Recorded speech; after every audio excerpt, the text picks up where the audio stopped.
avec les Mais je vous produits parle belges. d'un dessert qui a beaucoup de succès en Belgique et qui est donc l'étoile des neiges qu'on ne trouve pas qu'en hiver, on le trouve également, je dirais à n'importe quelle saison.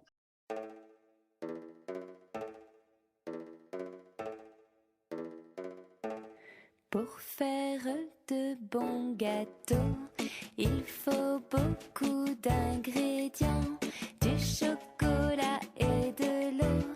Et c'est bon pour les gourmands. Et dans le moule à gâteau, je mélange les aliments, la farine, le cacao, ça c'est bon pour les gourmands. Mes amis de la fête de la gastronomie et tout le monde, évidemment, un grand bonjour. Aujourd'hui, avec Guy, nous vous accueillons dans l'épisode 38, où Guy va nous parler des desserts, de plusieurs desserts à base de produits belges, façon bûche de Noël et dans leur version Nouvel An. Bonjour Guy. Bonjour Claude, comment allez-vous? Très bien, on va très bien depuis ces Depuis la dernière précédents, fois. depuis la dernière fois avec ces odeurs de jus de coquillage, de fumée de poisson, de waterzooi et tout ça, j'en ai les narines qui frétillent. Donc là maintenant, on Comme les va poissons parler qu'on a mis dans la recette alors. absolument. Oui, oui, oui, et notamment, on a parlé aussi des sols, la manière de cuire les sols dans le bon vieux temps, du temps d'Escoffier. En version cuisine classique, bien entendu. Oui, oui, et la manière dont on cuisine maintenant. Et justement, ça me met en odeur et en saveur et en vue des filets de perche que j'ai dégustés l'autre jour chez Johan Comte.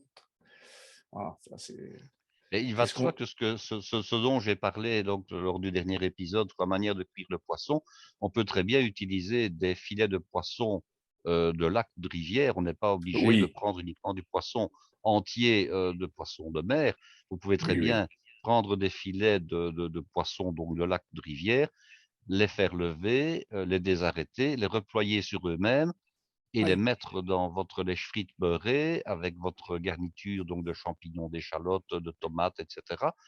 Mouiller avec le vin blanc et mouiller avec le fumet. ouais, Vous ouais, pouvez aussi utiliser un vin blanc local pour réaliser votre préparation et vous ouais. pouvez utiliser du poisson local. Je veux dire, on n'est pas limité. Oui, oui, C'est pas oui. parce que la sole bonne femme est un grand classique qu'on ne peut pas faire ça Ouais. avec un filet d'omble chevalier ou d'un autre poisson, évidemment. Ah ben, j'hésiterais quand même avec l'omble chevalier, hein, parce que c'est l'omble chevalier, juste on lui souffle dessus, ça cuit, quoi, tu vois. Bon, Oui, c'est ça, ça. Mais il faut c'est à ce une. moment-là, il faut le cuire.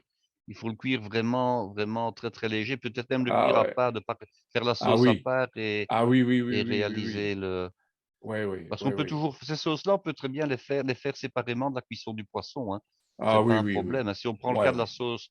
de la sauce bonne femme, on fait la réduction champignons, échalotes, on mouille avec le vin, on mouille avec le fumet, on fait réduire, on crème et à ce moment-là, on ne passe pas au chinois tout simplement. On garde la Ouais, garniture dans ouais. la sauce, hein. Ça, c'est le grand Oui. classique et puis, Ouais, on n'a plus qu'à napper le poisson une fois qu'il est cuit, qu'il soit cuit à ouais. la vapeur, qu'il soit cuit en laitue.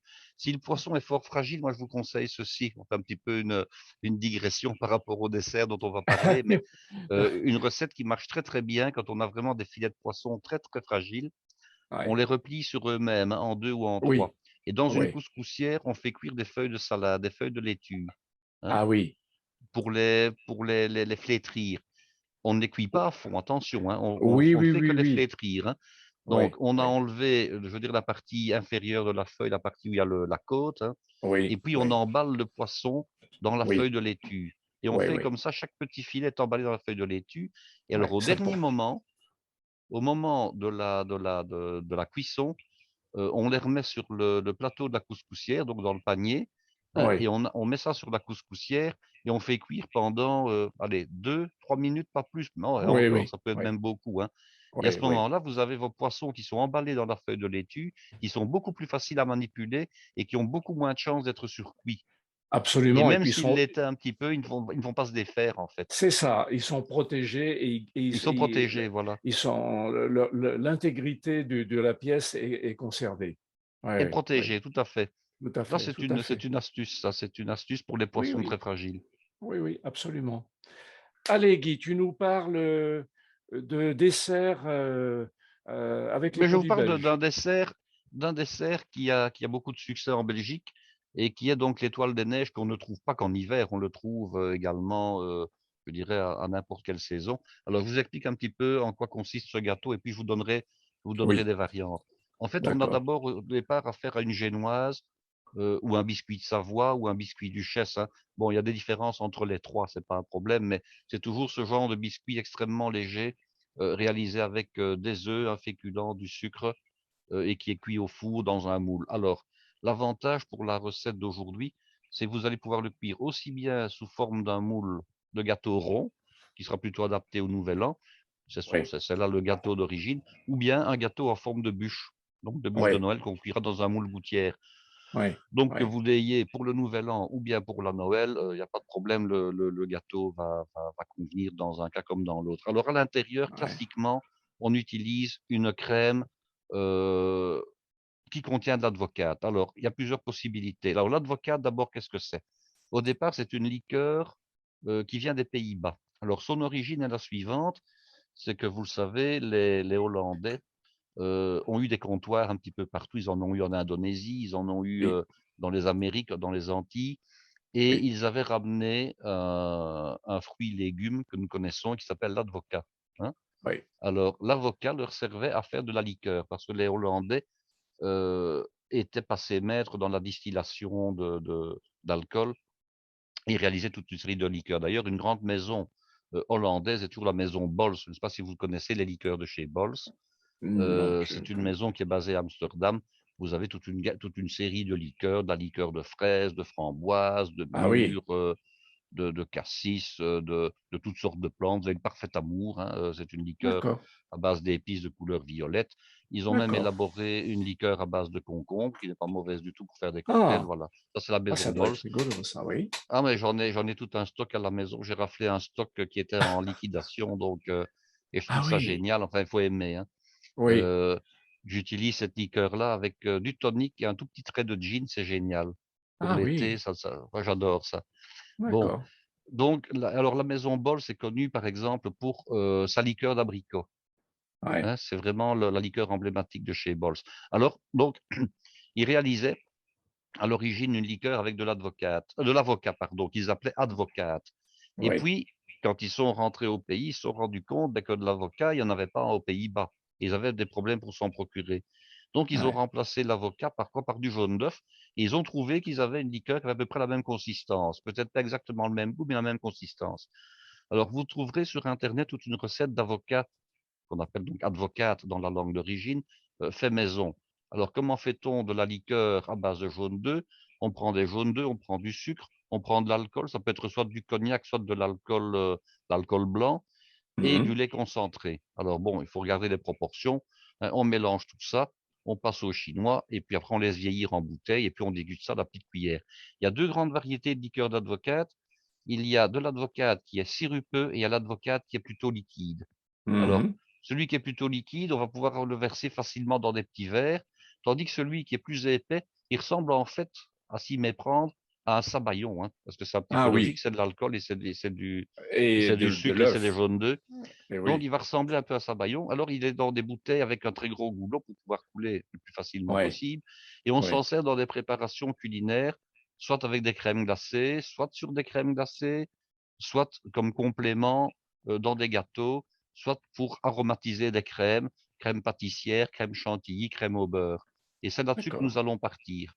Par d'accord. contre, je vais un petit peu étoffer la recette en vous donnant une recette de confit de clémentine à la mandarine Napoléon. Et là, ça mérite aussi d'être expliqué. C'est que Oui, la mandarine Napoléon, qui a un nom bien français, est en fait une liqueur belge. Alors, au départ, vous aviez un monsieur Fourcroy, à l'époque de Napoléon, qui était un chimiste français. Si vous allez voir sur Internet, vous verrez, ce monsieur Fourcroy aurait élaboré, je dis bien aurait élaboré, une recette à base de mandarines ou de clémentines, mais les clémentines n'existaient pas à l'époque de Napoléon, il faut le savoir. C'était donc des mandarines Oui. macérées dans de l'alcool, et paraît-il, disait-on, que l'empereur adorait cette liqueur-là. Bon, l'empereur est originaire de Corse, on trouve des mandarines en Corse, ça pourrait encore être une relation. Alors la recette, de nouveau, aurait été perdue, et puis elle a été retrouvée. Et ce sont les descendants de ce monsieur Fourcroy qui se sont installés entre-temps en Belgique et qui ont ouvert une distillerie. Alors, les Fourcroy, je les ai bien connus. J'en connaissais en tout cas un des deux frères, avec qui j'ai discuté à de nombreuses reprises, parce que non seulement ils avaient un négoce de vin, ils fabriquaient la mandarine Napoléon, ils avaient donc une distillerie, et après, ils ont racheté toute une série de magasins spécialisés dans l'ORECA qu'on appelait l'ISPC. Alors, l'origine de Mhm. ces magasins-là, c'était aux Pays-Bas. Tout le monde courait là-bas, l'ISPC aux Pays-Bas, en tant que professionnel. Et puis, ils en ont ouvert un à Gand, hein, la ville dont on a parlé la dernière fois, et ils en ont ouvert un à Liège. Alors, entre-temps, et on va dire qu'ils ont commis deux grosses erreurs.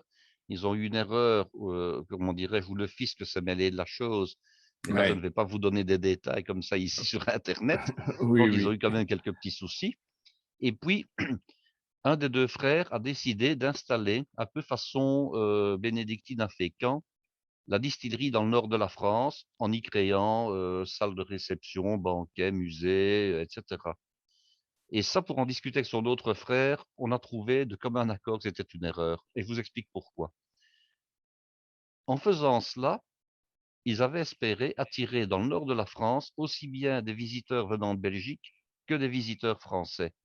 Et ils Ouais. n'ont pas eu le succès escompté, pour une raison toute simple, c'est que les Belges ne se sont pas déplacés vers le nord de la France pour faire la visite, et la liqueur n'étant pas extrêmement connue des Français, et n'ayant pas, je dirais, une grande réputation au départ en France, n'a pas attiré énormément de visiteurs non plus.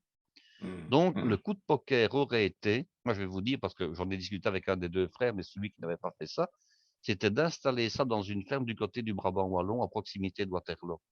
Alors, Ouais. quand on voit le nombre de touristes qui, avant le Covid, venaient visiter le lieu de la bataille, de la dernière bataille de Ouais. Napoléon qu'il avait perdue, malheureusement pour lui, Ouais. on aurait eu à côté une ancienne ferme dans laquelle il y avait une distillerie, avec un musée, avec un restaurant, avec une salle de banque, avec un commerce. Je pense qu'ils auraient fait, Oui. comme on dit, ils auraient tiré le gros lot, quoi, hein. Oui, Ça, oui, oui. c'était clair. Bon, Ouais. malheureusement, ce n'est pas ce qui a été fait. Entre-temps, bon, la firme a, je dirais, les deux frères sont morts. La firme a été à volo et n'existe plus. Au point Ouais. qu'à un moment donné, je pense même que la mandarine Napoléon avait été rachetée par Bols, justement. Donc, Ah la oui. fabrique de liqueurs hollandaise. Mhm, Maintenant, mhm, elle serait revenue en Belgique, mais enfin, c'est un peu nébuleux pour suivre cette histoire-là. Toujours mhm. est-il que cette liqueur est extrêmement populaire en Belgique. C'est Oui. vraiment un des grands alcools, je dirais, Ah qu'on oui. trouve en Belgique, avec lequel on fait toute une série de recettes. On fait même des pralines. Quand je dis des pralines, ce sont donc des chocolats fourrés. Enfin, on fait Oui. plein de choses avec la liqueur à la D'accord. mandarine. D'accord. J'avoue que je n'aurais jamais vraiment dit que la liqueur mandarine était extrêmement populaire en Ah Belgique. oui, elle est extrêmement populaire. Elle est extrêmement populaire. D'ailleurs, à une époque, il y avait le concours Mandarine Napoléon. J'y ai déjà participé. Ah oui. Mon ancien patron y avait participé pour les plats principaux à l'époque. Il avait élaboré une recette à base de pinte d'eau, une sauce crème et de la mandarine Napoléon. Et il mettait dans la sauce, il mettait non seulement la mandarine Napoléon, mais il mettait également des herbes et de la tomate. C'était pas mauvais du tout, c'est original. Et alors, bon, au plein moment du grand prestige de ce concours, qui était vraiment un concours qui était extrêmement couru, aussi bien par les écoles que par les professionnels, ils organisaient pour les chefs un voyage annuel, tout frais payé bien entendu, dans différentes parties du monde. Alors, ils se sont retrouvés comme ça un jour en Chine, hein. Ils ont fait un banquet, je dirais, dans le palais d'été, dans le palais impérial d'été de la cour des empereurs de Chine, hein. Ils ont Mhm. été reçus, je dirais, de manière extraordinaire. Alors, pour l'anecdote, il s'est passé un petit scandale, c'est qu'on les a servis avec de la porcelaine et des baguettes d'époque, des baguettes en ivoire. Waouh. Alors bon, je dirais que deux, trois grands chefs de cuisine ont cru intelligent de garder un petit souvenir. OK? Oui, oui, oui, Ben oui, oui, c'est oui, oui, tentant, oui. évidemment, hein. On vous sert avec des Eh baguettes oui. qui ont servi à la cour impériale. Bon, on se dit, tiens, pourrait peut-être garder une baguette comme une paire de baguettes comme Ouais, souvenir. Ce ouais, qu'ils n'avaient pas imaginé, bon, c'était dans les années 70-80, c'était à ce moment-là, hein. Ce qu'ils n'ont ouais, pas imaginé, c'est que les Chinois sont très suspicieux, très méfiants et très regardants. ouais, Donc, ouais, ouais. ben, on s'est rendu compte que s'il y avait 100 paires de baguettes en ivoire qui étaient sorties des réserves, il y en avait peut-être que, je dirais que 90 ou 95 qui revenaient, quoi. Oui, oui, Donc, oui. on a bloqué tout le monde et on a dit, voilà, ben, vous ne bougez pas. Tant qu'on n'a pas récupéré les 5 paires de baguettes qui manquent, vous êtes consignés, vous ne bougez pas. Conclusion, Oui, ben, oui, oui. ceux qui avaient été indélicats ont dû, je dirais, je ne sais pas par quel moyen diplomatique, mais dire, hein, à mon avis, au frère Fourroy, écoutez, bon ben voilà, on vous rend les baguettes, rendez-les discrètement, et qu'on a laissé passer tout le monde. Et j'en ai parlé avec lui parce que bon, il m'a dit, ben oui, c'est vrai que ça avait été une mauvaise image de marque que cette Évidemment. histoire-là. Bon, ça se fait pas évidemment, hein. Ouais, Bon, ouais, donc voilà, donc c'est un concours prestigieux qui n'existe malheureusement plus. Et j'ai ici envie d'associer à la fois l'advocate et la mandarine Napoléon ouais, dans ce gâteau. Alors la première chose qu'on va faire, c'est faire une génoise. Alors une ouais. génoise, qu'est-ce que c'est? C'est un gâteau à base de sucre et à base de farine ou d'un autre féculent. Je vous donne ici les proportions. Les proportions sont très simples à retenir. Soit on part d'une base de 3 œufs, soit d'une base de 4 œufs. Alors, quand on part d'une base de 3 œufs, on utilise 100 grammes de sucre et 100 grammes de farine. Et quand on part d'une base de 4 œufs, on utilise 120 grammes de sucre et 120 grammes de farine. Donc, c'est facile à Et, retenir. Et avec ça, on fait d'accord. toutes les combinaisons qu'on veut. On Ouais. multiplie 3 par 2, on a 6. On multiplie 4 par 2, on a 8. On veut faire un gâteau de 7 œufs, ben, on prend la base de 3 et la base de 4. Donc, on fait quasiment tout ce qu'on veut. D'accord. Euh, Au niveau du féculent, il y a plusieurs possibilités. Moi, j'ai toujours fait mes recettes à base de farine exclusivement, mais on peut donner un autre effet, un effet un petit peu plus léger, plus aérien, quand on remplace une partie de la farine, soit par de la fécule de maïs, donc de la maïzena, soit par de la fécule de pomme de terre. Et on peut très bien combiner à la fois farine, fécule de maïs et fécule de pomme de terre. Alors, dans Ah quelle oui. proportion? On peut par exemple très bien avoir 60% de farine, 20% de fécule de maïs et 20% de fécule de pomme de terre. Quelle va être la différence entre les différents amidons? C'est que la farine, elle contient à la fois de l'amidon de blé, mais également du gluten, qui donne de Mhm, l'élasticité. Tandis que mhm. la fécule de pomme de terre et la fécule de maïs ne contiennent pas de gluten, on n'a que la partie amidon de la plante. Oui, Donc on a un résultat qui est un petit peu différent. ouais. Quand on utilise, je dirais, le mélange, il faut les tamiser ensemble et il faut les tamiser 2 fois pour bien les homogénéiser les uns avec les Oui, autres. oui, Alors le oui. traitement d'une génoise, ce n'est pas compliqué. On prend des œufs à température ambiante, on ajoute du sucre, on ajoute une petite pincée de sel et on bat à vitesse maximale, lentement au début, mais après à vitesse maximale, de manière à avoir le résultat le plus léger possible. Alors, Oui, il y a deux possibilités. Soit notre auditeur ou notre auditrice possède un robot ménager de type Kenwood, KitchenAid, etc. Donc, quelque chose d'assez costaud. Donc là, il n'y a pas de problème. On peut même envisager de faire, je dirais, une base de 8 œufs, de 6 œufs ou de 8 œufs. Soit on a le petit batteur à 2 branches traditionnel oui. des ménages. Là, 3 œufs, c'est bien. 4, c'est vraiment le maximum. OK? Ouais, Hein, on ouais, évite d'aller plus ouais. loin. Alors, une fois que les œufs ont été battus avec le sucre et qu'ils ont leur développement maximum, on ajoute, en prenant la précaution de ne pas faire retomber l'ensemble, on ajoute le mélange farine tamisée ou farine et fécule tamisée ou farine et Oui, maïzena ou les trois. On ajoute ça délicatement et on mélange à la spatule ou à la maryse. Quand on a de oui, grandes quantités, professionnellement, on la mélange à la main en ouvrant oui, les doigts. oui. Quand on a une toute petite quantité, on mélange à la cuillère de bois ou à la maryse en évitant de faire retomber la composition. Hein, Oui, donc, ce n'est vraiment pas un oui, gâteau compliqué à faire. Le oui. professionnel, il va même le faire tiédir un petit peu au moment où il bat. Ça permet Ah d'avoir un oui, meilleur oui, développement. Ça, c'est oui, la méthode professionnelle. Mais ici, on va pas, disons, obliger nos auditeurs à se torturer l'esprit. Avec la oui. méthode que je viens de donner, ça va fonctionner. Alors, est-ce qu'on peut mettre un petit peu de beurre fondu ou pas? On peut en mettre un tout petit filet, à condition que ce soit du beurre qui soit fondu, qui ne soit pas chaud, qui soit à peine tiède et qui ne soit pas clarifié. Voilà. Oui, Alors, qu'est-ce que le oui. beurre va donner? Qu'est-ce que le beurre va amener? Le beurre va donner du moelleux, mais en donnant un peu de lourdeur. Donc, c'est un petit peu paradoxal, mais la dégustation va être un peu plus moelleuse, mais comment dirais-je, le beurre a tendance à faire retomber la préparation. Donc ça sera un tout petit peu plus lourd, un Ah tout oui, petit peu plus lourd. Alors qu'est-ce qu'on va d'accord. mettre comme quantité de beurre pour 4 œufs? On en met l'équivalent d'une quinzaine de grammes. Pour vous donner une idée, c'est vraiment très, très peu, hein. Oui, C'est oui, vraiment en très, très effet, peu. On en pourrait effet. éventuellement, on pourrait mettre un filet d'huile, mais traditionnellement, on met du beurre, donc Oui, fondu, ça, mais non oui, clarifié, mais non oui. clarifié. Alors, l'important, c'est la cuisson. Heu, on prend un moule adapté, un rien plus grand que le volume qu'on va utiliser. Pourquoi? Parce que c'est un gâteau qui a tendance à gonfler, hein, Oui, et si on prend un moule qui est trop juste, ben, il va gonfler, il va déborder dans le four. oui, Alors, oui. on prend la précaution, on cuit ça habituellement dans des moules en métal, de beurrer convenablement au pinceau, là j'insiste, au pinceau, et de fariner. Donc on va chemiser le moule pour empêcher que la pâte ne colle. On ne fait Mmh. pas que beurrer uniquement, c'est toujours beurre et farine. D'accord? On Oui, met les 2. oui, oui. Hein, on secoue l'excédent de farine, on beurre avec du beurre qui est, je dirais, très mou, pas du beurre fondu, du beurre qui est très très mou pour que la Mmh. couche soit suffisante, et on croise les coups de pinceau pour être sûr qu'il n'y a pas de zone où on aurait mal beurré et où le gâteau risquerait d'adhérer.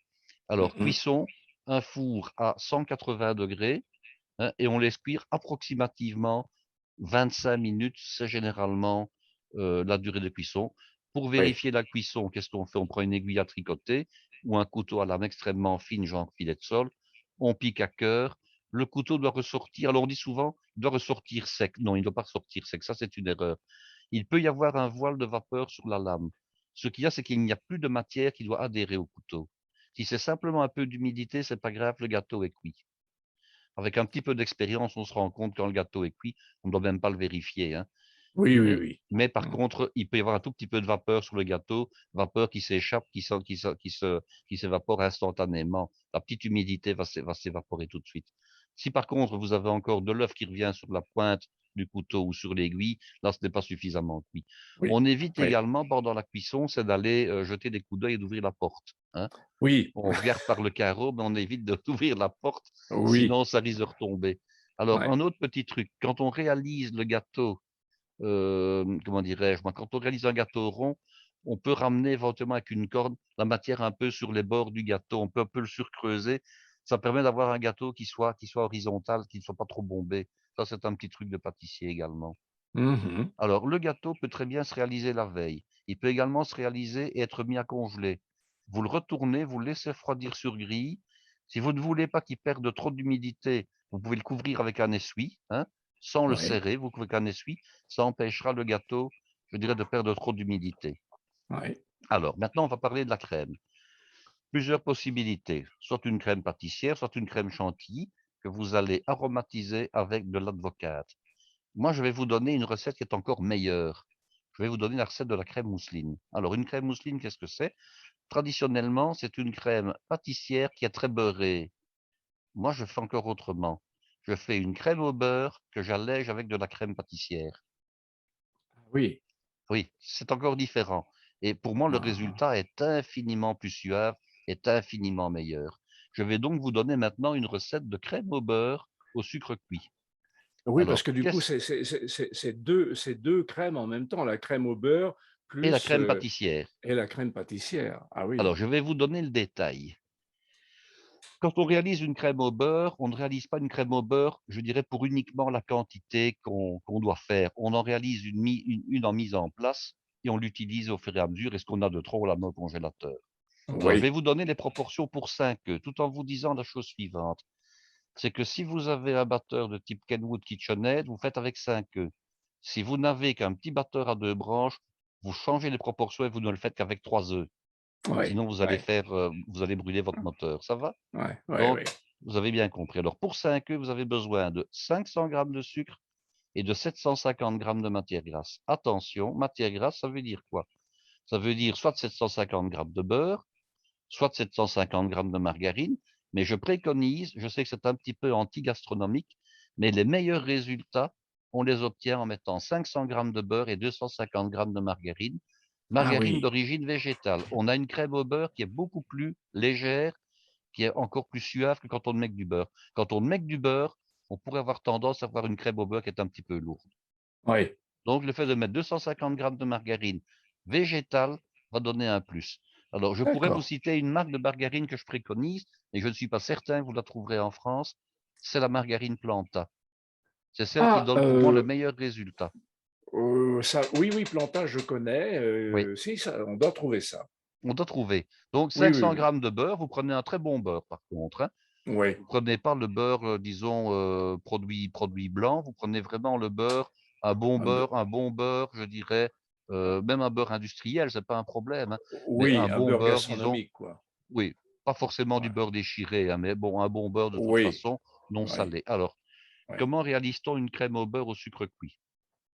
Dans le batteur, on va mettre ces 5 œufs, les œufs entiers bien entendu, et puis on va faire un sirop de sucre qu'on va amener à 121°. Alors pour ça, il y a rien à faire, mais il vaut mieux avoir un thermomètre, c'est quand même beaucoup plus pratique, hein. oui, parce que 121 degrés, Ouais, ouais. oui, Alors comment fait-on? Un professionnel, il connaît la chose, il n'a pas forcément besoin de vérifier au thermomètre, mais quand même pour quelqu'un qui n'est pas habitué, c'est quand même mieux. oui, Vous allez mettre d'abord l'équivalent de 170 grammes d'eau dans votre poêlon. Toujours mettre l'eau d'abord et ensuite vous allez verser le sucre, l'équivalent de 500 grammes. OK? Pourquoi mettons l'eau d'abord? Parce que si vous mettiez le sucre seul et l'eau ensuite, il n'est pas dit que vous allez bien humidifier votre sucre et dans les anges, vous pourriez avoir une caramélisation qui s'opère. Tandis oui, qu'en oui, mettant l'eau oui, d'abord et en versant le sucre après, le sucre se dissout dans l'eau oui. automatiquement. Mm. Vous amenez à ébullition. Pendant l'ébullition, vous allez avoir des projections de sucre qui vont se faire sur la partie interne de votre poêlon. Oui. Pour empêcher ça, ou du moins pour pallier cela, vous prenez un pinceau alimentaire, que vous trempez dans de l'eau et vous nettoyez les bords du récipient avec le pinceau mouillé, Ah oui, au fur et à au mesure. fur et à mesure que ça se passe. Ça vous Oui, empêchera d'avoir une caramélisation. oui, oui. Attention, point important, ne jamais mélanger dans un sirop de sucre qui cuit. Sinon, ce que vous risquez d'avoir, c'est le sucre qui masse, qui va refaire une Oui, espèce de bloc duquel vous ne saurez plus rien faire. Donc, ça on ne m'est mélange, arrivé. oui, on ne mélange jamais dans un sirop. Ce Mm, qu'on peut faire si on estime qu'il va trop vite, c'est diminuer la chaleur qui est en dessous, d'accord? mm, mm. Mais on évite de mélanger dedans. Alors, le sirop va d'abord faire des petites bulles, puis des bulles de plus en plus grosses, de plus en plus grasses, hein, parce que le sirop va s'épaissir. Oui, Vous mettez votre thermomètre dedans et quand vous êtes à 114°, vous mettez vos œufs en route. Donc vous les battez. Ce n'est pas la peine de les battre plus tôt, ça ne sert à rien. d'accord. Quand vous arrivez à 120°, normalement vos œufs seront battus. Oui, Vous retirez du feu et le fait de retirer du feu à 120°, par l'inertie de votre poêlon, va amener le sirop à 121°. Donc vous oui, ne devez pas attendre d'être à 121 pour l'enlever. Lorsque vous êtes à 120, vous pouvez l'enlever. Ça va? oui, oui, oui, Et vous le versez en battant, je dis bien en battant, sur les œufs battus en sabayon. Alors, il y a une ah oui, manière de verser le sirop sur les œufs. Ne oui, jamais verser sur le fouet. Toujours verser sur le bord du récipient. Pourquoi? ah oui, Parce que si vous versez sur le fouet, le sucre va être projeté sur les bords de oui, votre récipient et il oui, n'atterrira pas dans les œufs. Donc, on verse toujours le sirop brûlant dans les œufs eux-mêmes, tout en fouettant, bien entendu. oui, Et puis, vous allez laisser battre jusqu'à ce que ce soit à température ambiante. oui. Alors Quand tu après dis, ça, oui. quand tu dis battre, là, c'est à la main ou c'est avec le robot? Ah non, il vaut mieux battre au robot, hein. On peut le D'accord, faire à d'accord, la main, d'accord, on est d'accord, mais seulement ça va vous d'accord. demander une énergie de saut. Donc le D'accord, mieux, c'est d'accord, quand même d'accord. d'utiliser le robot, hein. D'accord, très bien, Et si vous parfait. n'avez qu'un tout petit robot à 2 branches, vous faites avec 3 œufs et 300 grammes de sucre et non pas avec 5 œufs et 500 D'accord, grammes, hein. ça, D'accord? ça marche. Oui, Ça oui, marche. Donc, et bien sûr, on met la quantité de beurre en proportion aussi, hein. Alors, oui, 2 grandes possibilités pour l'adjonction du beurre. Soit on a coupé le beurre et la margarine en dés et c'est à température ambiante. À ce moment-là, on attend que votre mélange des œufs et de sucre soit à température ambiante et on ajoute le beurre à ce moment-là. Soit on a le beurre qui est un tout petit peu plus froid, mais ça demande, je dirais, un petit peu de virtuosité et de savoir-faire. On a le beurre qui est un tout petit peu plus froid, il est coupé en dés et on n'attend pas que le mélange soit refroidi à température ambiante pour ajouter le beurre. oui. La seule chose qui risque de se passer, c'est que si le mélange est encore un peu trop chaud, vous risquez de faire fondre le beurre. Mhm. Et ça, c'est pas la meilleure idée qui soit, évidemment, hein. En Oui, règle oui, générale, en battant, lorsque la crème redevient à température ambiante, elle va de nouveau reprendre vie, il n'y a pas de problème. Mais quand on n'est pas trop habitué, qu'on n'a pas l'expérience, il vaut mieux descendre jusqu'à température ambiante. Quand je dis ambiante, considérez allez, un petit peu en dessous de 30 degrés, hein. Oui, C'est oui, suffisant. Il ne faut pas être à 18 ouais. degrés, hein. En dessous de Oui, 30 oui, degrés, oui, c'est oui, bien. oui, À ce ouais. moment-là, vous ajoutez votre beurre et votre margarine qui eux, sont tempérés, hein. Vous allez Oui, voir, au début, d'accord. vous allez un peu avoir l'impression que ça tourne, que ça donne une drôle de tête. Et puis, quand ça sera suffisamment battu, vous allez voir, ça va devenir tout à fait lisse et ça va devenir tout à fait homogène. Voilà. Ouais, Votre crème au ouais. beurre est faite. Petite remarque, vous pouvez très bien faire la crème au beurre à l'avance, la mettre au congélateur. Il n'y a aucun problème, hein. Et puis, vous la Ah ressortez au oui, dernier moment. Ça, c'est le gros d'accord. avantage. Ouais, Par contre, pour réaliser la crème mousseline, vous devez absolument le faire au dernier moment. Pas moyen de faire ouais, autrement, parce que ouais, sinon, ça ne marche pas. Alors, ouais. pour une quantité comme ça, vous allez ajouter à peu près l'équivalent d'un tiers de crème pâtissière. Alors, qu'est-ce que ça représente? Eh bien, pour une recette de 5 œufs, 500 grammes de sucre et 750 grammes de matière grasse, vous avez donc, si je ne me trompe pas, 1 kilo 250, ce serait possible? Non, pas plus, Ou- pardon. 1 un peu. kilo, 1 kilo 750, pardon. Oui, j'allais dire Non, un non, kilo vous avez sept 1 cent kilo cinquante. Oui, 750. Alors, quelle quantité de crème pâtissière vous devez ajouter? Ben, vous faites une crème pâtissière avec un demi-litre de lait, par exemple, hein, oui, oui, pas plus. Alors, vous avez besoin d'un demi-litre de lait entier. Vous allez mettre 6 jaunes d'œufs. Vous allez ouais. mettre, je ne dis pas de bêtises, donc, 125 grammes de sucre, c'est suffisant. Et Mhm. alors, l'équivalent d'une soixantaine de grammes de poudre à crème ou bien de fécule de maïs. OK? Oui, oui. Alors, je rappelle comment on fait. Euh, on amène son lait à ébullition avec l'essentiel du sucre, 2 tiers du sucre. On clarifie les œufs, donc on ne garde que les jaunes dans un premier temps. On mettra les blancs dans d'autres choses. On travaille les jaunes avec le sucre qui reste, donc un tiers de la quantité de sucre prévue. On ajoute l'élément liant, c'est-à-dire soit la poudre pudding, donc la poudre à crème, soit la fécule de maïs. On mélange. Ensuite, on ajoute un tout petit peu de lait, 2-3 cuillerées de lait pour détendre, hein. Et puis, quand le lait est bouillant, on ajoute progressivement un tiers du lait qu'on avait fait bouillir. On mélange convenablement au fouet, hein. Et puis après, on reverse ce mélange-là de jaune d'œuf, de sucre et de lait dans la partie qui est encore en train de chauffer. Et on amène à ébullition. On laisse bouillir pendant, je dirais, les 2 minutes maximum. Et la crème pâtissière est faite et on la laisse tiédir. Alors, Mhm.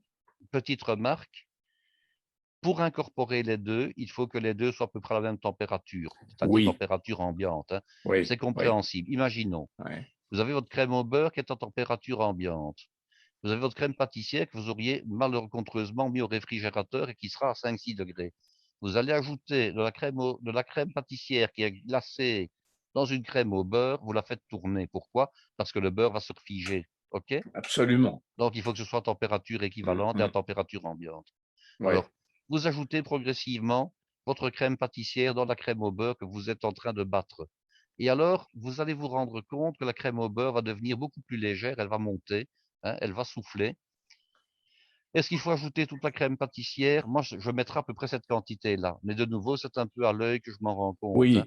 Oui, Et là, oui. vous avez une crème au beurre allégée à la crème pâtissière qu'on appelle une crème mousseline qui est extraordinaire. C'est pour moi la meilleure des crèmes gâteaux que je connaisse, c'est celle-là.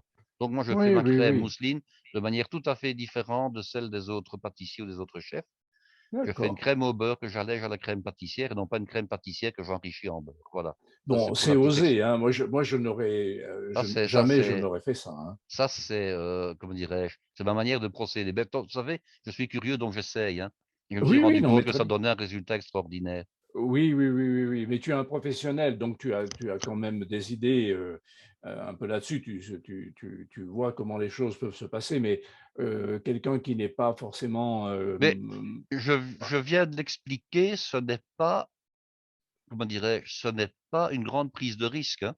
Oui, oui, oui, La seule absolument. chose qui risque de se passer, c'est que si votre crème venait un tout petit peu agrénée, ben vous la battez jusqu'à ce qu'elle soit à température ambiante et elle va se lisser tout simplement, hein. C'est vraiment pas Non, mais compliqué. non, mais il n'y a pas de problème là-dessus, Guy, mais c'était l'idée Oui, d'associer la une crème au désacider beurre de, avec une. oui, Tu vois, oui, oui, oui, ben oui. c'est- Parfois, il faut oser à certaines et il choses. faut absolument, il faut oser, il faut oser. Merci, Guy, Alors, la tu crème nous permets mousseline, d'oser. vous pouvez éventuellement l'aromatiser à la vanille. À ce moment-là, vous mettez soit de l'extrait de vanille, soit vous grattez des gousses de vanille, vous mettez les Oui, graines dedans, oui, soit vous avez fait votre crème pâtissière à la vanille dès le départ. Moi, je oui. pense que vous pouvez simplement ouvrir une gousse de vanille en deux, gratter les graines Oui, et les mettre dedans, oui, éventuellement mettre de l'extrait de vanille, c'est pas un problème, hein. oui, oui, oui, Alors, je oui, vais vous oui. donner maintenant la recette d'un confit de clémentine à la mandarine Napoléon. Ah oui, Ah oui, ça c'est bien aussi, hein. oui, Alors, je prends des clémentines et pas des mandarines pour une raison toute simple que je vais vous expliquer.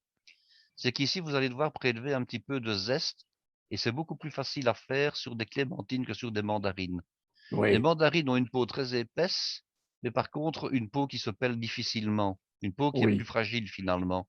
Et quand oui, on oui, passe l'économe, donc c'est-à-dire cette espèce de couteau à deux lames qui permet d'enlever une toute fine oui, couche de quelque chose, on a oui, beaucoup plus de difficultés, expérience faite, de peler des mandarines que de peler des clémentines.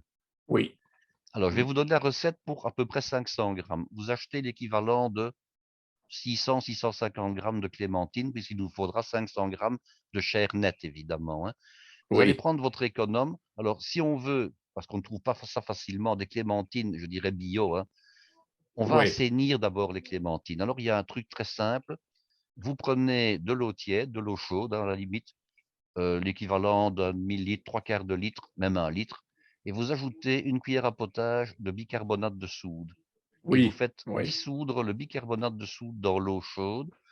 Et une oui, fois que le bicarbonate de soude est dissous, c'est le cas de le dire, vous ajoutez vos fruits dedans et vous les laissez macérer pendant un quart d'heure. oui, oui. Alors, il paraîtrait Ça va que nettoyer bien comme il faut. ça va nettoyer à la fois la peau et ça va surtout neutraliser des pesticides, hein. En tout Oui, cas, ah oui, oui, très c'est ce qui est important. prévu au programme, c'est de neutraliser les pesticides. Oui, Voilà. oui, oui, Alors, une oui. fois que c'est fait, vous rincez vos fruits et puis vous prélevez avec un économe, je dirais, grosso modo, hein, ça ne vient vraiment pas, allez, je dirais, à quelques grammes près. Vous prélevez l'équivalent d'à peu près la moitié. Mais si ce n'est qu'un tiers, c'est bien aussi, hein. Vous prélevez Oui, l'équivalent de la moitié du zeste de vos clémentines, hein. Vous allez avoir oui, des, donc, de longues écorces comme ça que vous taillerez après en julienne. Vous expliquerez comment vous devez faire. Bon, d'accord, vous avez d'accord. vos clémentines, vous les épluchez à la main. Vous allez vous retrouver avec vos cœurs de clémentine que vous allez défaire en quartier et vous allez enlever le plus précautionneusement possible tous les petits filaments blancs qui sont attenants au Oui, cœur, hein. oui, Donc vous enlevez, oui, vous les nettoyez convenablement, voilà, tout simplement. oui, oui, Et puis vous les pesez, hein. En principe, oui, vous en gardez 500 grammes, mais vous allez dépasser un petit peu, c'est pas grave, vous adapterez la quantité de sucre. Quant à vos zestes de clémentine, vous allez les blanchir au minimum une fois. Donc vous les mettez dans un petit poêlon, vous couvrez avec de l'eau froide, vous amenez à ébullition, vous égouttez. Vous pouvez les blanchir une seconde fois éventuellement, de manière à ce qu'ils soient bien tendres, mais normalement, une fois, laisser bouillir une minute est suffisant. Vos zestes, là, vous allez les couper en toute fine lanière, en toute fine julienne au couteau, en les coupant de oui, manière transversale. Ça, c'est une oui, chose. oui, Vos quartiers de clémentine, vous allez les mettre sur une assiette, en tout cas les couper sur une assiette, en deux ou en trois ou en quatre, avec un petit couteau d'office, quelque chose qui coupe bien. Vous ne mhm, devriez pas enlever les peaux parce que c'est trop compliqué, mais par contre, oui, vous allez couper en morceaux, ce ne serait pas un problème après. oui, Vous les mettez dans un petit poêlon et pour 500 grammes de clémentine, moi je fais ça avec du faux sucre évidemment, hein, avec un sucre spécial pour diabétiques. Il n'y a pas de calories, il n'y a pas d'index glycémique, tout va bien. Et c'est un substitut du sucre qu'on trouve certainement chez vous, où on utilise 100 grammes de produits qui équivalent à 200 grammes de sucre. D'accord? oui, Donc il sucre oui, deux fois plus. Et alors ici, vous n'en mettez que 50 grammes, ce sera suffisant. Donc vous allez mhm. mettre 50 grammes de ce faux sucre que vous allez mélanger avec un sachet de pectine pour confiture. Ah oui, Voilà. Vous d'accord, mélangez d'abord la pectine et le sucre. Vous passez au tamis, simplement un tamis de passe-bouillon sur vos clémentines coupées en petits morceaux dans la casserole. Et puis vous oui, mélangez, vous amenez à ébullition. Vous prévoyez le ah, jus d'un demi-citron. Vous oui, ajoutez le jus d'un demi-citron et vous faites cuire l'ensemble pendant une bonne dizaine de minutes. OK? ah, oui, et c'est beaucoup, oui, Ouais, ouais. c'est beaucoup, c'est-à-dire que vous devez amener à ébullition et puis Oui, quand je dis vous devez faire cuire 10 minutes, vous ne devez pas garder l'ébullition pendant 10 minutes, c'est pas o- nécessaire, hein. oui, Mais oui, le fait oui, de faire chauffer, le fait de garder l'ébullition pendant 3 4 minutes, ben, ça vous fera vos d'accord, 10 minutes, hein. C'est pas 10 minutes d'accord, après ébullition, hein. oui, oui, oui, d'accord, non, mais il C'est fallait 10 le minutes au préciser. total, oui. D'accord, Alors, on d'accord, pourrait les faire cuire plus longtemps à une condition, c'est que vous vouliez les garder, vous vouliez garder ça comme confiture. Mais ici, c'est pas le cas, ah, vous allez l'utiliser non, comme compoté. Alors, oui, oui, les zestes de clémentine qui ont été blanchis, ben, vous les ajoutez en fin de cuisson, hein. Vous mettez d'abord vos produits, vous amenez à ébullition, vous mettez vos zestes qui ont déjà été blanchis. Si vous les avez coupés très finement, le fait de faire cuire pendant 2-3 minutes, ce sera suffisant. Vous allez parfumer votre confit de clémentine et vous allez avoir les zestes qui vont rester éventuellement un tout petit peu al dente. Ce sera très bien au niveau de la consistance. Oui, oui, oui. Voilà. Ouais. Alors, vous laissez refroidir votre confit de clémentine et puis, quand il sera refroidi et prêt à être utilisé, vous ajoutez un petit peu de liqueur de mandarine Napoléon dedans, de manière Hmm. à augmenter le parfum. Voilà. Oui, oui, Alors, oui, la oui, oui. quantité, bon, on pourrait considérer qu'on mettrait l'équivalent d'un verre, hein, un verre d'alcool de mandarine dans la quantité de 500 grammes de fruits utilisés au départ, dont je viens de vous donner la recette. Ok. Et avec tout Voilà. ça, maintenant, Maintenant, on va avec faire le tout... gâteau. Ah ben voilà. On va faire le gâteau. Alors, imaginons D'accord. que vous avez votre gâteau rond. Comment Hmm, allez-vous procéder? hmm. Alors, généralement, c'est un gâteau où on ne fait que deux abaisses. Donc, on va le couper à l'horizontale une seule fois. Oui, Ça, c'est le principe. Mais vous pourriez très bien, je dirais, faire plusieurs couches, hein. oui, oui, Alors, imaginons que vous ne fassiez que deux couches. La couche supérieure, vous gardez le gâteau dans le sens, contrairement à ce qu'on fait d'habitude, vous le gardez dans le sens où il était cuit dans le moule. Habituellement, oui, un gâteau, on le retourne et on met le côté qui était au-dessus du moule, on le met en oui, dessous. Ici, on fait le oui, contraire. On le garde dans le sens dans lequel il a été cuit au four, hein. oui, Vous allez oui, couper en deux à l'horizontale, approximativement à la moitié, et la oui, partie supérieure, avec un couteau, vous allez la découper de manière à former des espèces de triangles qui doivent toujours oui, être maintenus vers le bord extérieur de la baie supérieure. oui. Donc, qu'est-ce qui va se passer? C'est que quand vous allez placer cette partie découpée sur le restant de votre gâteau, ça va être bombé et ça va s'ouvrir très légèrement. Mhm, Et c'est ça qui fait que mhm, c'est un gâteau en étoile. Donc, vous mhm. coupez 6 ou 8 semi-quartiers dans le couvercle du gâteau, tout simplement Oui, avec un couteau. oui, Alors, si vous n'avez pas de couteau, mais que vous avez pour le faire, ou du moins que vous avez un peu peur, vous pouvez utiliser une roulette qui sert à découper des pizzas ou des pâtes. Ça marche très bien oui, aussi. oui, Voilà. oui, oui, Alors, comment allez-vous faire maintenant pour garnir votre gâteau? Vous placez la partie inférieure sur un carton, sur une assiette, sur un plateau, oui, sur un plat, oui, hein. oui, Si oui. possible, quelque chose où vous ne devrez pas le manipuler. Vous prenez Mhm, un peu de liqueur de mandarine et vous allez saucer votre gâteau raisonnablement au pinceau avec la liqueur de mandarine, que vous pouvez utiliser mhm, pure. Si vous voulez mhm, ne pas l'utiliser pure, vous la diluez avec un petit peu de sirop de sucre. Mais ici, si mhm. vous en mettez peu, vous la mettez pure, il n'y a pas de problème, et vous la mettez au pinceau.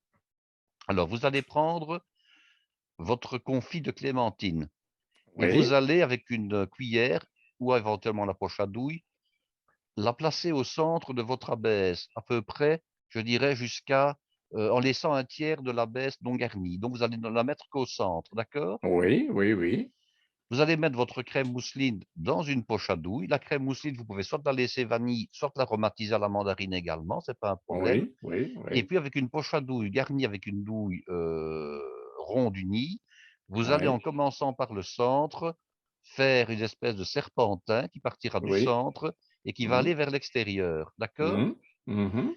Et puis après, vous reprenez de nouveau votre crème et vous en remettez une couche à la verticale de la couche de confit de clémentine, de manière Ah à avoir oui, quelque chose qui va être bombé. D'accord? oui, oui, oui, Vous oui, allez oui, avoir oui. une différence entre l'épaisseur de la crème sur les bords et sur le centre.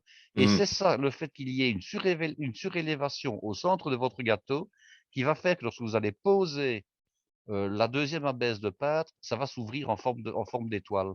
Oui, oui, Donc, vous posez compris. à ce moment-là, sur la partie, je dirais, sur la partie supérieure du gâteau, vous posez la deuxième abaisse.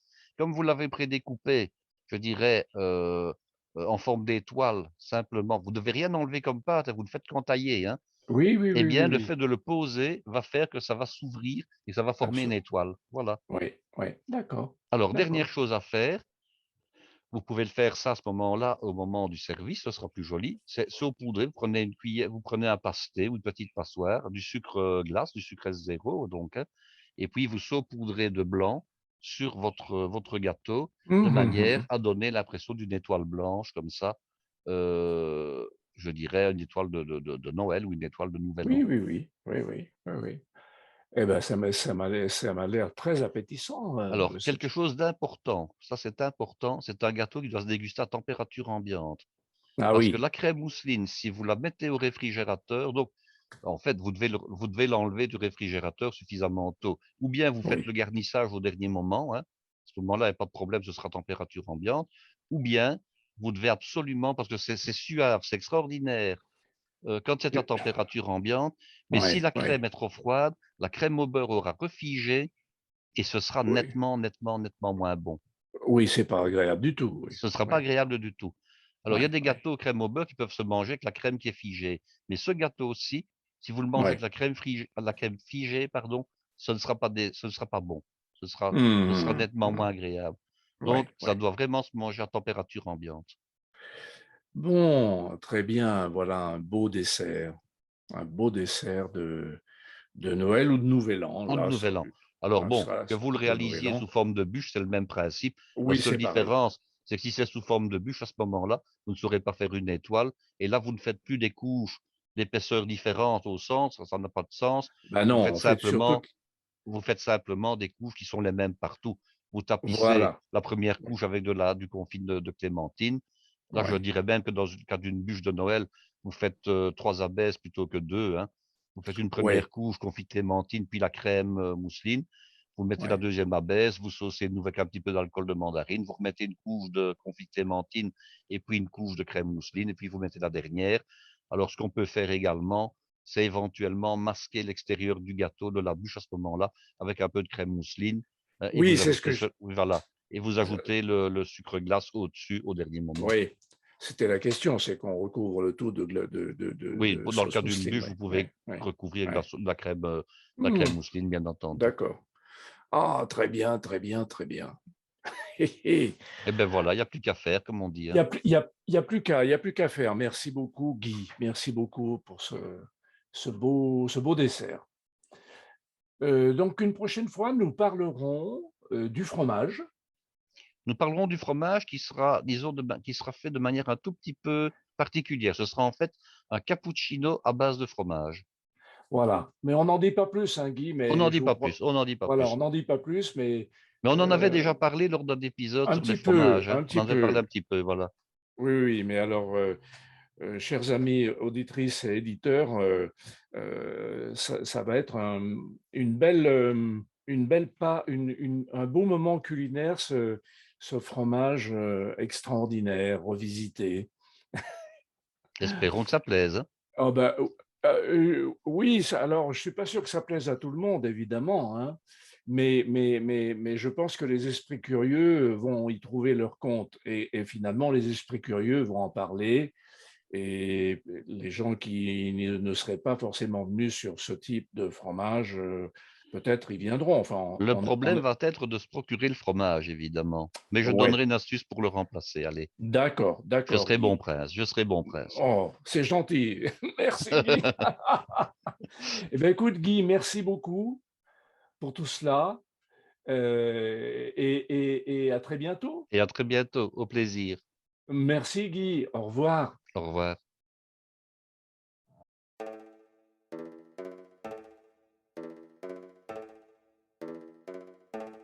Pour faire de bons gâteaux, il faut beaucoup d'ingrédients, du chocolat et de l'eau.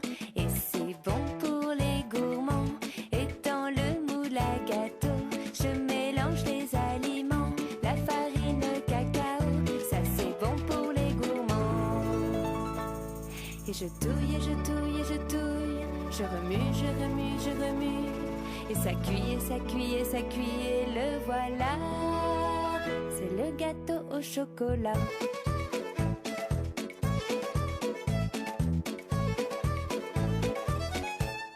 Pour préparer le goûter, je prends du sucre et du beurre que je mélange aux œufs frais pour que le goût soit meilleur.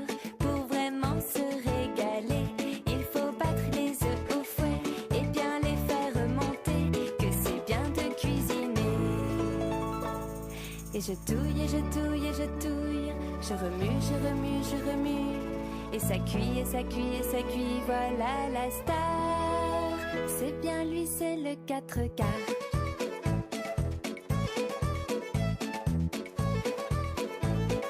La tarte aux myrtilles, la charlotte aux fraises, la tarte aux framboises et le clafoutis, la tarte au citron